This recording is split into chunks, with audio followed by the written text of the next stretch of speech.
nga pala si Fred Baloloy. Nag-champion ako recently sa PFC Club NDR 2016.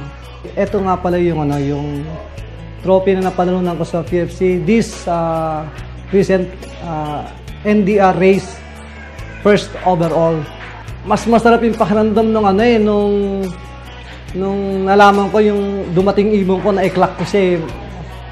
Masarap yun, pero mas masarap nung hawaan ko na yung trophy. Ako na yung first overall. Confirm na kung ibig sabihin nun.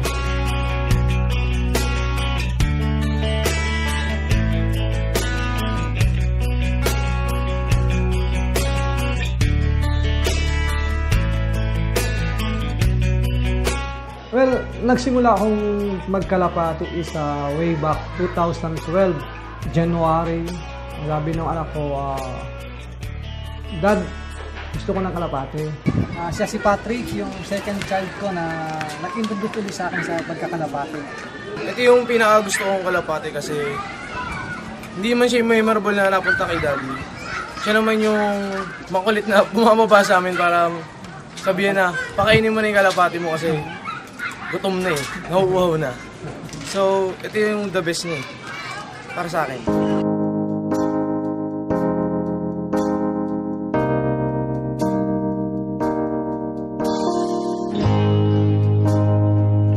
Well, nung una halos ayaw ng asawa ko na magkalapati ako dahil nga yung marumi. Tapos yung sakit na pwedeng idulot sa mga bata. Kaya lang hindi ako mapigil kasi parang ang pagkakalapati kasi is an outlet ng expression. Pag may problema ka, dala ako sa may loft ko, tingnan ko yung mga ibon ko, then na-enhance yung spirit ko. Nakiklear yung mind ko. Masaya ako, yung hindi ko nagagawa sa mga tao is nagagawa ko sa ibon ko, napapasunod ko. Kaya masaya ako.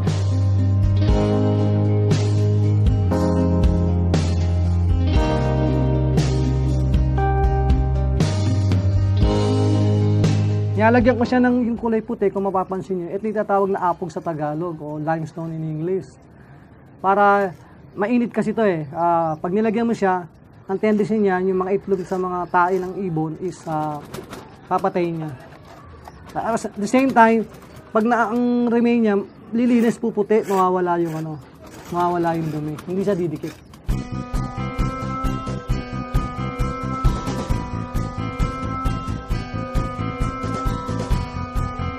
Isa akong electronics communication engineer. Mostly ang trabaho ko sa labas, project. Namamanage ko naman yung time ko. Kung gusto kong magtrabaho, pwede ako magtrabaho. Kung gusto kong mag-stay ng bahay, walang project, nasa bahay lang ako. Nababantayan ko yung ibon, kaya namamanage ko ng maayos. Kailangan yung time mo is devoted sa pag-iibon. Yun naman ang advantage ko sa ibang mga fancier. Kasi ako mostly freelance freelance ang trabaho ko. Gusto kong magtrabaho, pwede akong magtrabaho. Pwede kong i-allocate yung time ko sa trabaho, pwede kong i-allocate doon sa maraming oras ko sa pagkakalapati.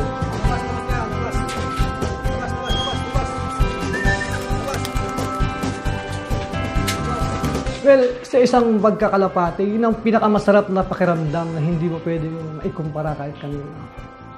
Para kasi bumabalik yung pagkabata mo Pag nagkakalapati, naghihintay ka ng ibon Basta ang sabi nga nila, panalangin lang ng magkakalapati, dumating lang yung ibon, enough na para may enhancing spirit mo, masaya ka.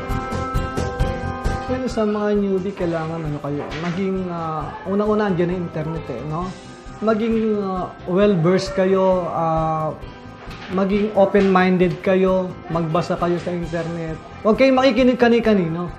Tapos yung bloodline, kailangan i-observe yung kalapate. May capability bang lumipad ng malayo o hindi. Saka yung endurance naman ina-add na lang yun proper training, force fly, dun